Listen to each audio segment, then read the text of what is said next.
Welcome to 1TV special analysis. నేను మీ RK. అధికారం ఎప్పుడు ఎల్లవేళలా మన వైపే ఉండదు, అది మారుతూ ఉంటుంది. ఒకవేళ కానీ అధికారం ఎప్పుడు మన వైపే ఉండాలంటే మనం సాగించేటటువంటి ప్రజాపాలన చాలా గొప్పగా ఉండాలి, ప్రజలు కూడా దాన్ని మెచ్చే విధంగా ఉండాలి. అలా లేకపోతే ఖచ్చితంగా అధికారమే కాదు, ప్రజల ఆదరణ కూడా కోల్పోవడమే కాదు, ఆ నాయకులు ఎవరైతే ఉంటారో వాళ్ళు కనుమరుగైపోయే అవకాశాలు కూడా ఉంటాయి.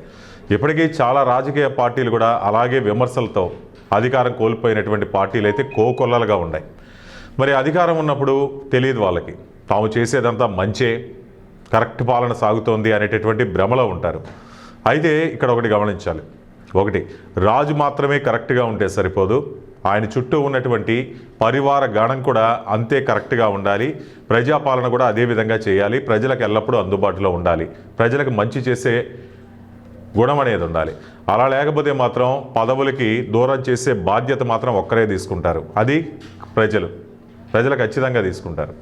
మరి ఇదంతా ఇప్పుడు ఎందుకు చెప్పుకోవాల్సి వస్తుందంటే, ఇప్పుడు తెలంగాణలో పరిస్థితి కూడా అలాగే ఉంది.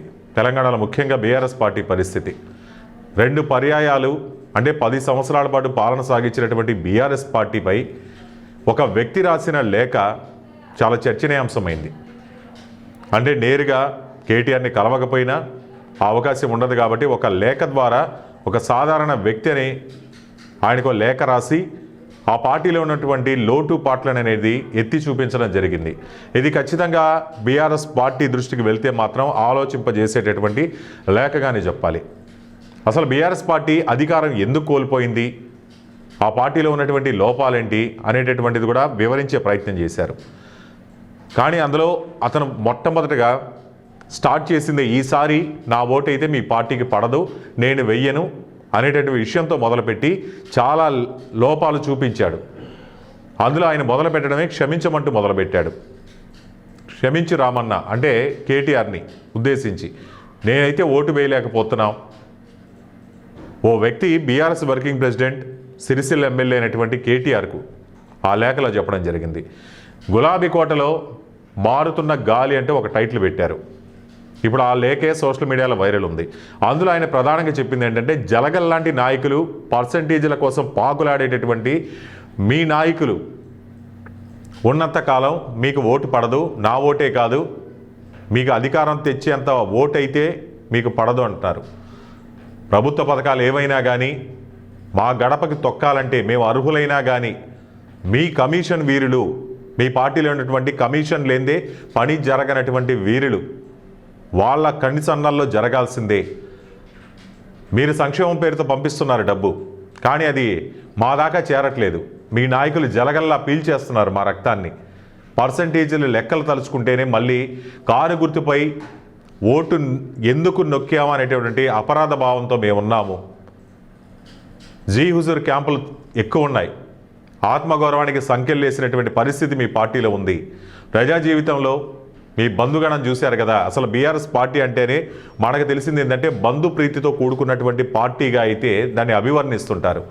అక్కడ చూసినా కానీ కేసీఆర్ కానీ, ఆయన కొడుకు కానీ, కూతురు కానీ, అల్లుడు కానీ, వీళ్లతో నిండిపోయింది మీ పార్టీ. మీరిచ్చారు ఆ అధికారం వాళ్ళకి. మీరు సిరిసిల్ల ఎమ్మెల్యేగా ఉన్నారు, కానీ మీ చుట్టే కొన్ని ప్రత్యేక క్యాంపులు పెట్టారు. మాలాంటి బీసీ, దళిత, మైనార్టీ నేతలు ఉన్నారు, వాళ్ళందరూ కూడా వంగి దండాలు పెట్టాల్సినటువంటి పరిస్థితులు కల్పించారు. ఇది దొరతనం కాదా? మన పూర్వకాలంలో చూసాం దొరతనం అనేది గతంలో ఎంత వ్యతిరేకత కూడగట్టుకున్నదనేది. అప్పటికి మాత్రమే, కానీ పూర్తి స్థాయిలో ఎల్లకాలం ఉండదు దొరతనం అనేది. అదే మీ పార్టీకి కూడా సంభవించింది. గుడారాల రాజకీయం, అవినీతి జాతర అయితే పెళ్ళుబుకుపోయింది. అనధికార గుడారాలు వేసి మీ పేర్లు చెప్పుకుంటూ, అంతెందుకు బతుకమ్మ చీరల విషయంలో ఎటువంటి విమర్శలు వచ్చాయి, అవన్నీ మీ పార్టీ చేసిన నేతల వల్లే మీకు చెడ్డ పేరు వచ్చింది. మీరు మంచి ఉద్దేశంతో పంపించారు బతుకమ్మ చీరలు, కానీ అక్కడ కొల్లగొట్టినటువంటి వైనం మీకు తెలియట్లేదా? మీకు తెలియకపోవడం ఇంకా శోచనీయం. కేటీఆర్కి వీళ్ళందరికీ తెలియకపోవడం.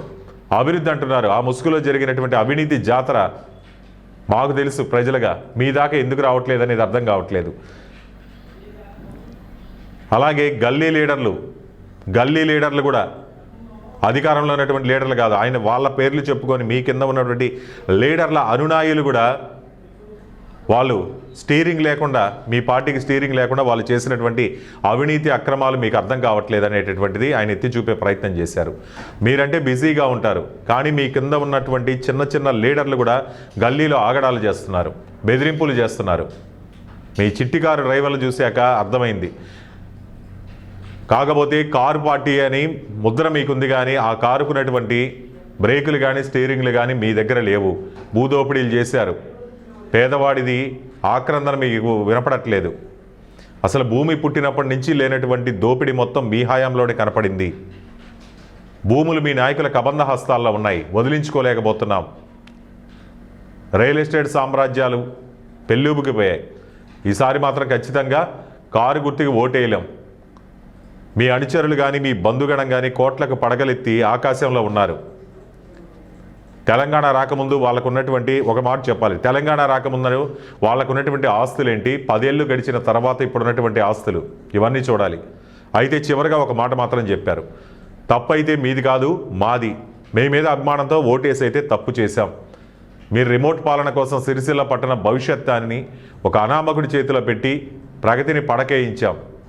ఆ పాప పరిహారం కోసమే ఈసారి మాత్రం దూరంగా ఉంటున్నాం. అయితే మీరు మంచోళ్ళే, కానీ మీ నాయకులు మంచోళ్ళు కాదు రామన్న అని అయితే చెప్పారు. అయితే చివరగా చెప్పాలనుకుంది ఏంటంటే, పైనున్నటువంటి అధినేతలు కానీ నాయకుళ్ళు కానీ వాళ్ళకు మంచి చేయాలన్నటువంటి ఆలోచన ఉంటే సరిపోదు.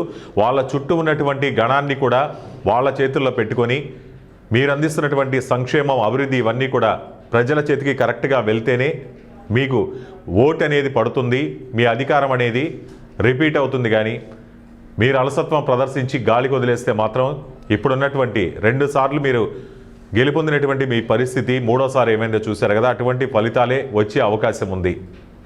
అందరూ కేటీఆర్ ముందుకొచ్చో లేకపోతే కేసీఆర్ ముందుకొచ్చో చెప్పే పరిస్థితులు ఉండవు. కాబట్టి ఒక బహిరంగ లేఖ ద్వారా పార్టీలో ఉన్నటువంటి అంతర్గత విభేదాలు కానీ అవినీతి కానీ వీటన్నిటి కూడా విడమర్చే ప్రయత్నం చేశారు. మరి చూడాలి ఈ లేఖ కేటీఆర్ దాకా వెళ్తుందా, వెళ్తే ఆయన ఏ విధంగా స్పందిస్తారు అనేటటువంటిది అయితే చూడాల్సి ఉంది. సో ఈ అంశంపై మీ అభిప్రాయాలు కామెంట్ రూపంలో తెలియజేయండి. చూస్తూనే ఉండండి 1TV స్పెషల్ అనాలిసిస్.